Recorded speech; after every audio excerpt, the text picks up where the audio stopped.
হাতে পড়েনি একটা সপ্তাহ, তার আগেই দিল্লির শাসক দলের অন্দরে বড় ভাঙন। এক ধাক্কায় আপের হাত ছেড়ে দিলেন 7 বিধায়ক। ভোটমুখী দিল্লিতে কপালে ভাঁজ পড়ল অরবিন্দ কেজরিওয়ালের। অবশ্য আপের হাত ছেড়ে কাদের হাত ধরেছেন তারা, এই নিয়ে এখনো কোনো তথ্য মেলেনি। শুক্রবার নির্বাচনের দিন 5 আগেই ইস্তফা দিলেন আপের 7 নেতা। দলীয় সূত্রে খবর, আসন্ন নির্বাচনে প্রার্থীর টিকিট না পাওয়ার ক্ষোভেই দল ছেড়েছেন তারা। তবে এবার আপ ছেড়ে বিজেপির দিকে গিয়েছেন কিনা ক্ষুব্ধ নেতারা, সেই নিয়েও এখনো কোনো তথ্য মেলেনি বললেই চলে।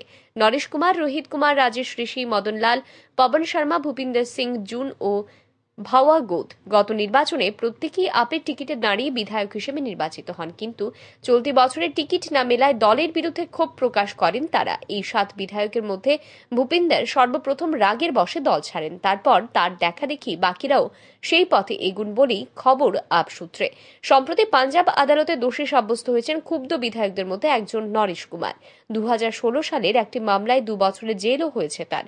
প্রসঙ্গত, আগামী 5 ফেব্রুয়ারি দিল্লিতে বিধানসভা নির্বাচন, ফল বেরোবে 8 ফেব্রুয়ারি। আর তার আগেই যুযুধান দিল্লির অন্যতম 2 শিবির। চলতি নির্বাচনে কংগ্রেসের সঙ্গে আসন সমঝোতায় যায়নি আপ, তার ফলে শরিক কংগ্রেস দিল্লির নির্বাচনে এখন আপের বিরোধী। অন্যদিকে কেজরিওয়ালকে হারাতে মরিয়া হয়ে উঠেছে পদ্ম শিবিরও। ব্যুরো রিপোর্ট, আর ই নিউজ।